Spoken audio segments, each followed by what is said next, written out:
Welcome to this second video in our series, How to be a Person of Influence.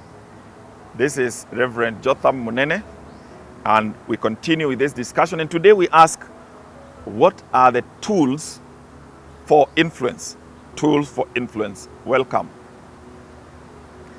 What is it that you offer? What is it that you have in your porch to give people so that they want to follow you? The key tool that you have with you is actually self-understanding. Or rather, self-understanding helps you to be able to give that which you have to the world.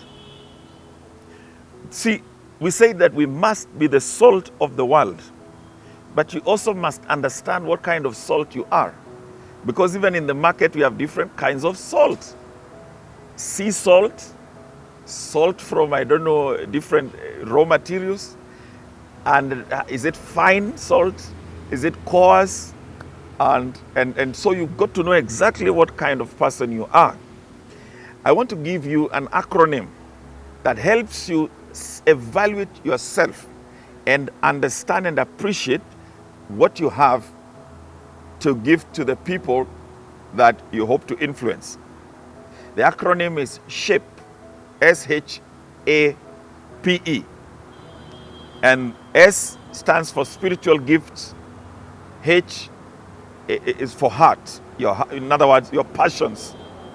A is for abilities. P for personality. And E for experiences. Those are the things that make you who you are, and therefore make you either attractive to people in terms of influence or not. So number one, spiritual gifts. Every born-again Christian has at least one, if not more, spiritual gifts. And most likely, as you are listening to me, you know what are your spiritual gifts. But if you do not know, then you could talk to some of your leaders, your pastors, people in charge of your small group, colleagues in your department, in church, and other mature believers.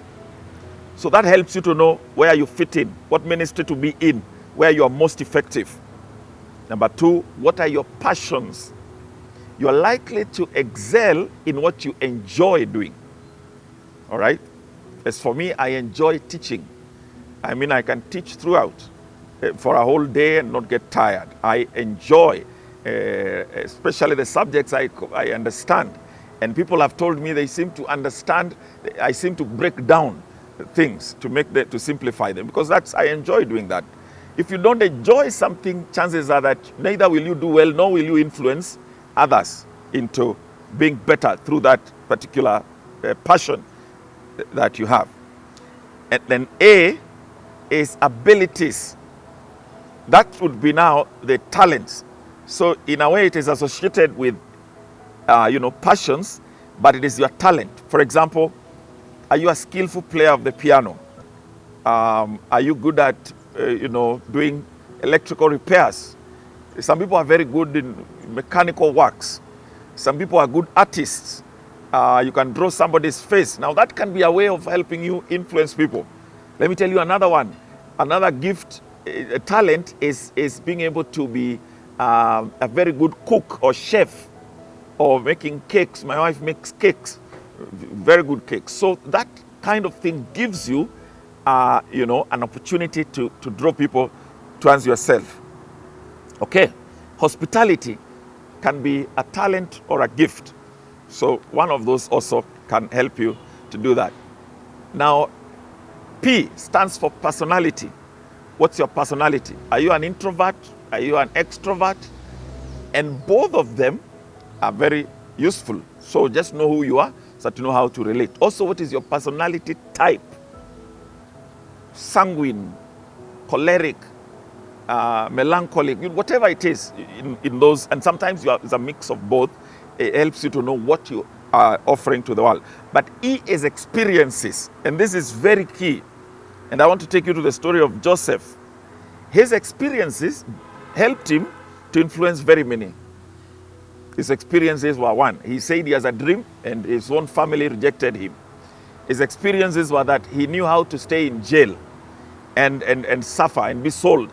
Those negative experiences helped him to influence the baker, the cupbearer, Potiphar, and Pharaoh himself, his own family when they came to Egypt.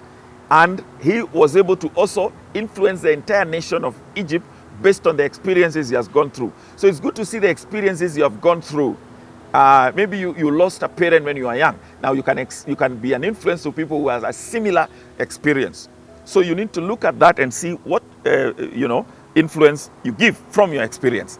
And if Jesus said that if salt loses its saltiness, it's useless. And that is Matthew 5:13. Now I believe it can lose its saltiness.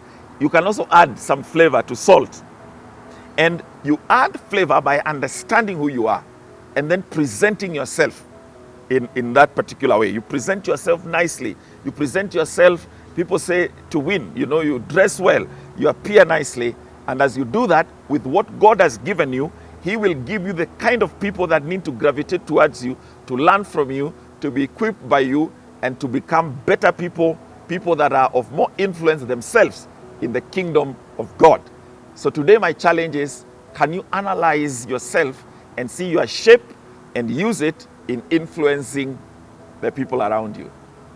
We would like to hear your comments. We would like you to share the video. We would like you to ask questions through the social media platforms, and also would like you to subscribe.